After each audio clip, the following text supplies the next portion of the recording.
Today's Diana Prince is Frances Tomes. Frances is the owner of Tomes Law Firm. She helps emerging businesses achieve their growth with legal assistance.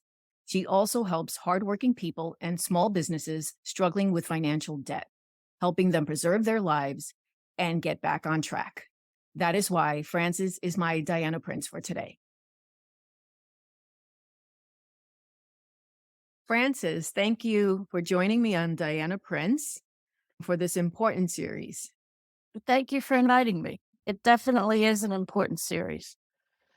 Yeah, absolutely. So we're talking about getting out of your own way. And just let me give you some background on why I came up with this particular topic. I know there's a lot of podcasts out there that talk about it, but my interest in it comes from my own journey as a business owner and a corporate employee, because I was a corporate employee for quite some time.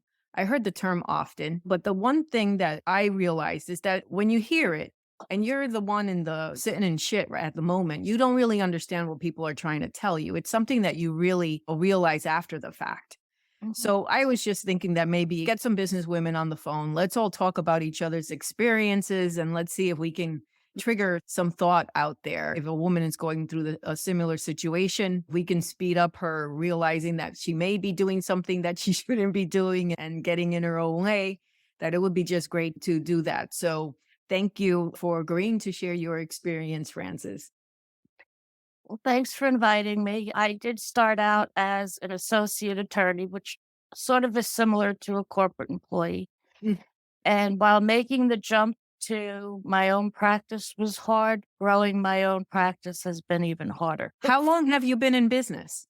I'm actually going to be coming up to my 30th anniversary in June.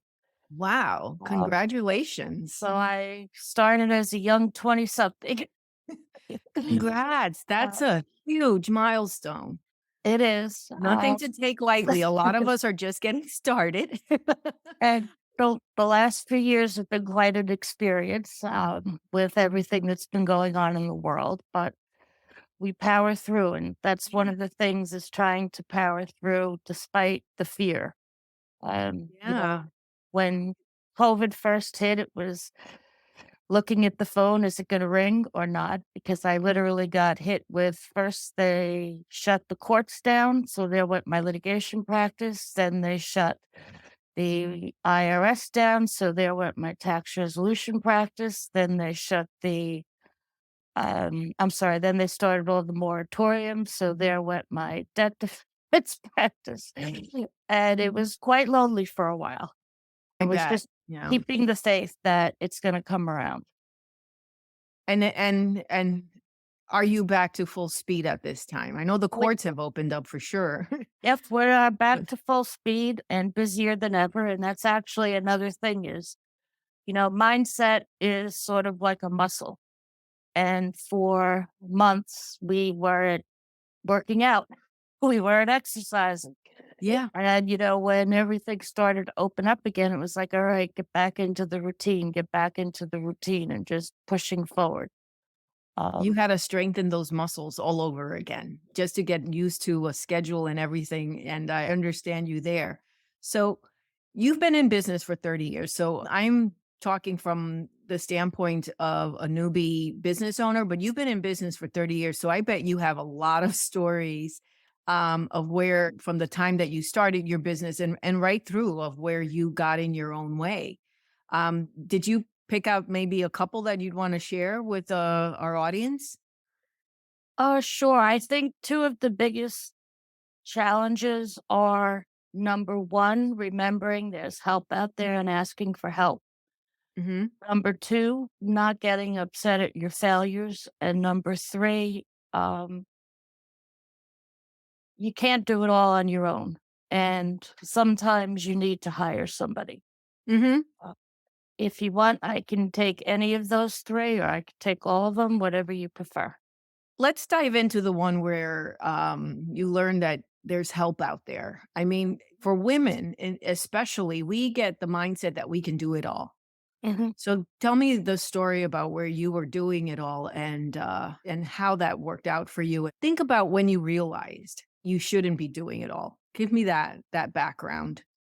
Well, as women, we tend to think that we can do everything, and we sort of have to balance things between not only our profession, but our family, our spouses. And I think what often tends to we forget about is there's a fourth factor there, and that's ourselves. Yeah. And I am probably notorious for neglecting self care at everything.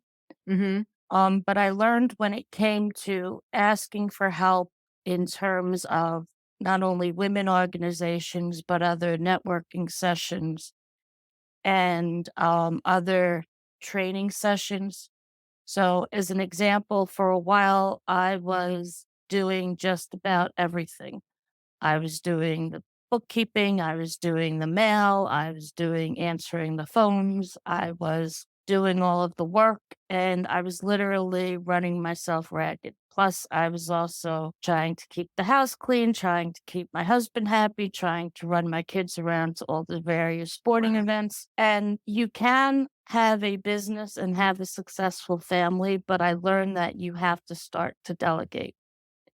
And that kind of goes into the fear factor, that I had also talked about is, at first was like, "Oh, how can I possibly afford an employee? I'm just barely taking off the ground." But meanwhile, when I'm on the phone answering the phone from sales call or not necessarily sales call, but I mean like a marketing company or something, I'm really taking the time away from my clients. And there are like, even if you can't step into a full-time role or a part-time employee, by networking, you can often find services that will help you outside. So, for example, as went on, I learned that I don't have to market myself. There's professionals out there who, even though it's going to cost me some money, in Mhm. the short term, in the long term, they're gonna do it much better, much faster, and they're gonna free me up. So, it was the first step was taking a marketing company to work up my website and my social media to get my name out there. The next thing was I was doing all the taxes and bookkeeping and whatever myself. And I was like, I don't really know what I'm doing, even though I'm a lawyer, I don't know everything. And even though I deal with taxes. I honestly don't know what are the best deductions to take, what are the best tax planning strategies. So I went and I hired not hired, but I outsourced my bookkeeping. And at first, I was outsourcing my phones to a call center. And what I found is that by taking those baby steps and focusing on what I, as the business owner, really did, which was not only being a lawyer, but growing my business, I was able to get the financial freedom to ultimately begin to grow even more. And I think that's the fear factor that a lot of women have in it. And when I finally went and hired my first like full-time employee as opposed to not administrative employee, but someone who could actually help me work the files, I remember my God, how am I ever going to afford $50,000 for a year's salary? Mhm. And somebody said to me, "It's not $50,000. It's 2 weeks. Take the 2 weeks and just keep going along." And when I thought about it in terms of that's basically about 4,000 a month, that's not so bad. I can do it month by month, and the money will come in to pay the month by month. So it's kinda taking the big picture and breaking it down and looking for resources who can help guide you along, whether it be in terms of people who have already been in your field or other experts who are ancillary to your field but can help you grow your business. So did you have to have certain parts of your business already figured out? Did you have to have certain processes in place or do they come in and set them up for you?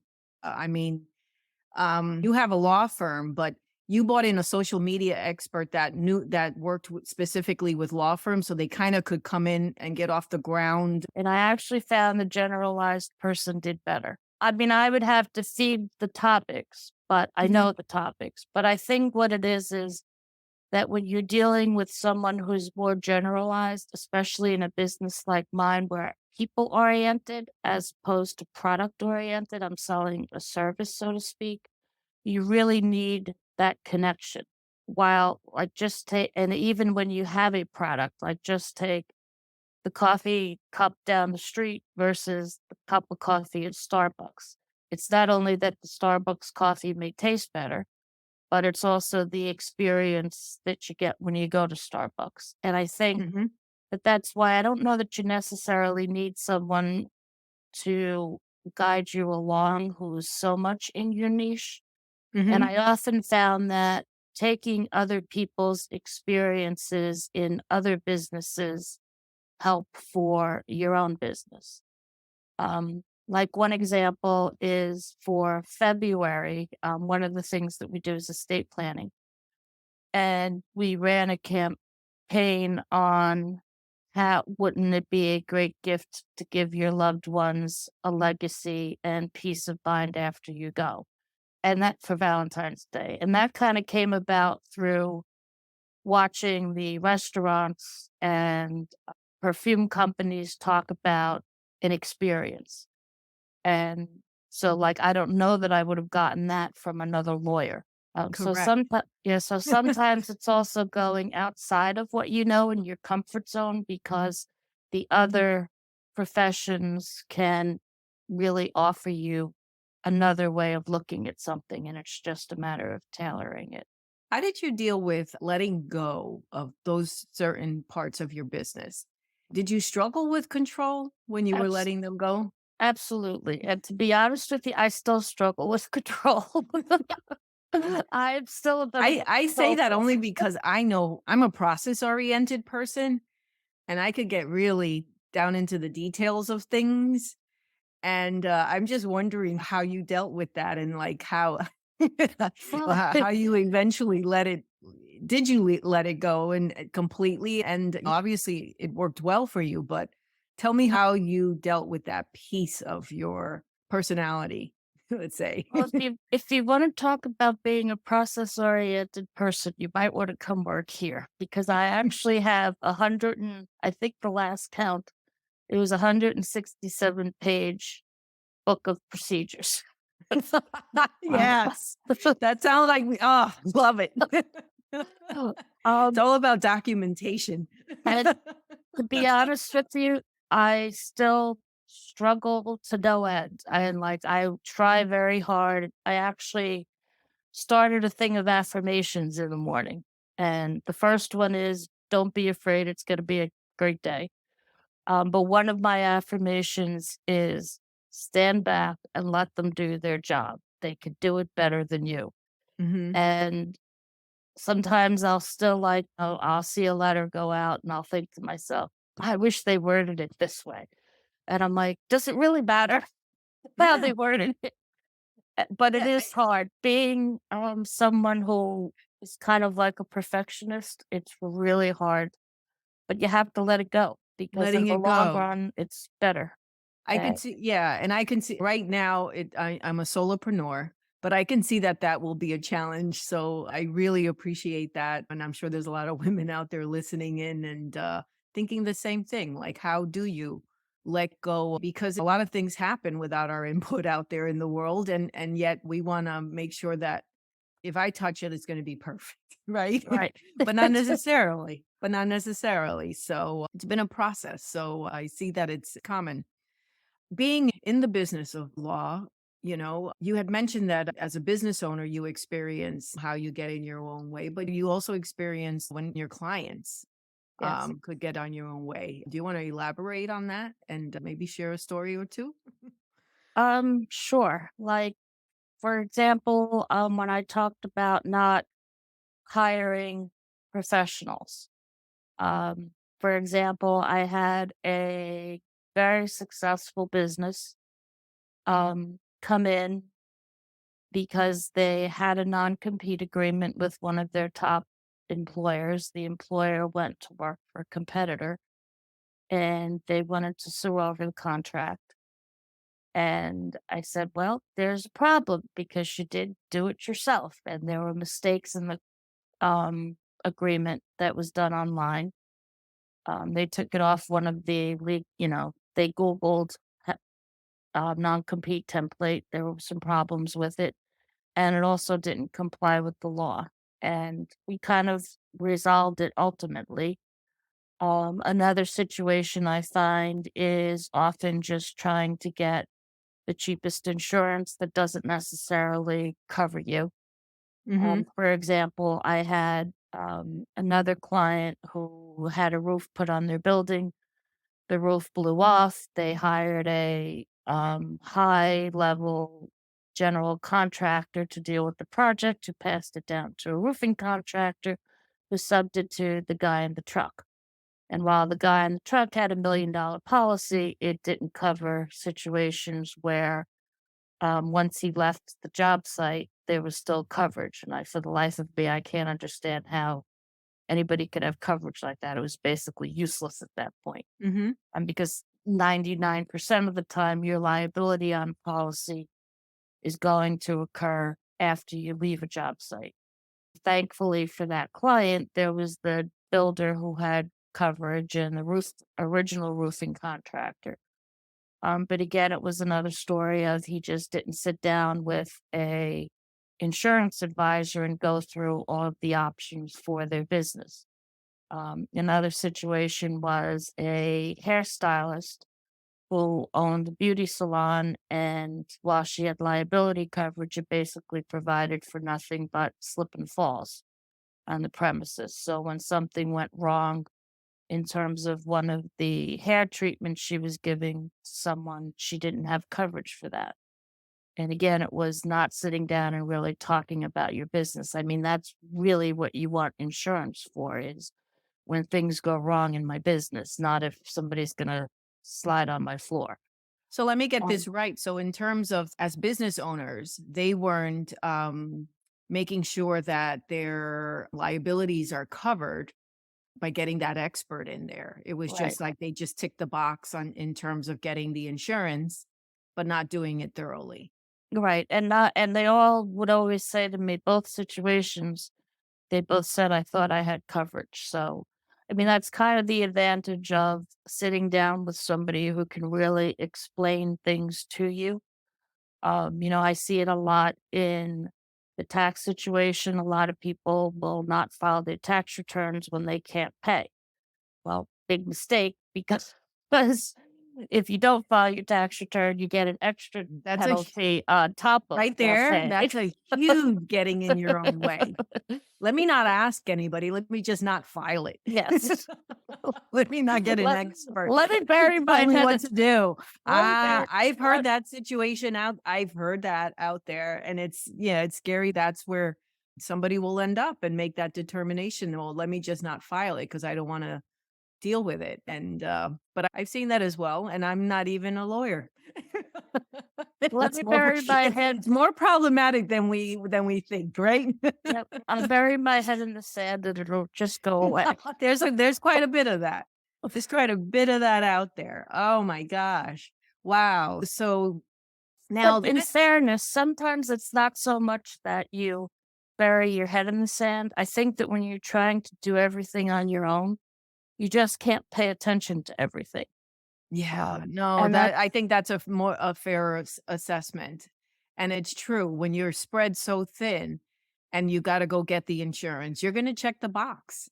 And those are the important things that you should be spending the time in your right, business and making sure you have those components and that your taxes are in order. And when you're doing and when you're answering the calls to book the clients, that's not your best use of your business. Basically, you kind of put it all together there, Francis. It's basically like the big components of your business are the legal aspects of it, the financial aspects of it, obviously, the service that you're providing. And if you're in the weeds on the lesser tasks, the booking and everything like that, you can't take care of this other stuff, and you make bad choices, like not filing your taxes. yes. So it takes a while, but the IRS eventually catches up and then you just created a bigger mess. So all great information. And I want to move on to your Lift Your Business program. You mentioned that to me. Can you tell us a little bit about it? Sure. It's actually a program that came about by virtue of being a litigator for so many years. And while I still do litigation, I felt that so many times business owners were stuck either getting sued or having to sue somebody because they weren't being proactive. So it started out as Lift Your Business, which started out as being legal for L, I is insurance, F is financial, and T was technology. Hmm. And then as time moved on, we developed it into Lift Your Business Smart. And the smart part is sales, marketing, advertising, resources, which is kind of like human resources and tax. And the goal is to try to be the trusted advisor and convince small business owners to bring in other trusted advisors to at least talk to people and find out what is the best thing to do ahead of time. So like just as an example on a legal issue, do you want the LLC or do you want to just do everything yourself? If you're doing everything under your social security number, you can't hire people because you have to pay payroll and you have to have an EIN number for the business. If you're got a separate LLC and you're doing what I see a lot of business owners do, although not so much women, but mostly men, is commingling the checks and commingling the assets. And, oh, I'll just write this out of the business account. Or, oh, I'll just pay for this on my personal account, my personal credit card. And then I'll have the business reimburse me. And when you commingle like that, you actually can lose your protection of the LLC if you get sued. Hmm. So through the program, we have various advisors who I have vetted and I know they're insured and I know they take care of their people in terms of going to for insurance questions, going to for technology questions, making sure that they're marketing their message properly, human resources, they're complying with a lot of the state rules. A lot of times people don't know that nowadays in New Jersey, if you have a part-time employee, you actually have to pay them sick time. That started about 2 or 3 years ago, and I was surprised that even though it's been about, well, actually, I guess it was longer than that because it was pre-COVID. It seemed like COVID kind of shut my world. So it's probably about 5 years now, and I'm surprised that a lot of people still don't know that. So it's kind of trying to have businesses be proactive so that they can grow and at the same time not get themselves in trouble and brainstorm before an issue becomes a problem. So Um, is this program, is this as a specific service in your firm, yes, geared towards smaller businesses? yes. Uh, Okay. we have basically anytime we set up an LLC for someone, we put them in it individual in it themselves. We also tell our litigation clients about it so that they don't have problems in the future. And then we also will not at times, but we also will take on anybody who's looking to take the safer route. And there's various different types of programs. It's very affordable, and we tailor it to people's needs. Mhm. So they can only do part of the program or the entire program. And there's also a lot of free resources that come as well. Um, Wow, we that's have really good to know. Yeah, Really good. we have a monthly newsletter that goes out that basically fills people in on new legal issues as well as just general articles on terms of how to grow your business. Okay. Thank you for that. It's fantastic. So we're near the end of our conversation, but I want to give you the opportunity to give advice to a woman who may be going through the getting in her own way right now. We got some great resources here for anyone who's interested because the Tomes firm has the Lift Your Business program. But what would you tell a woman right now going through a business build and she may be trying to do it all right now? You can be superwoman and you can balance all the parts of your life. and you can have a family and you can have a successful business, but you can't do it on your own. You've got to reach out. And even if it's not reaching out in terms of employment, at least reach out in terms of mentorship. Somebody's already been down the road before, and it's a lot easier to take the wheel and run a little bit further than reinvent the wheel. Beautiful. Thank you, Francis, for joining me today and shedding some light on how we as women can just make it harder on ourselves. And reaching out is certainly the way to go. For any of you watching or listening, you can learn more about Francis and the Tomes Law Firm by clicking on the link in the description. The website is below. Make sure to reach out. A lot of wonderful resources. Thank you, Francis. Thanks, Angela, for having me.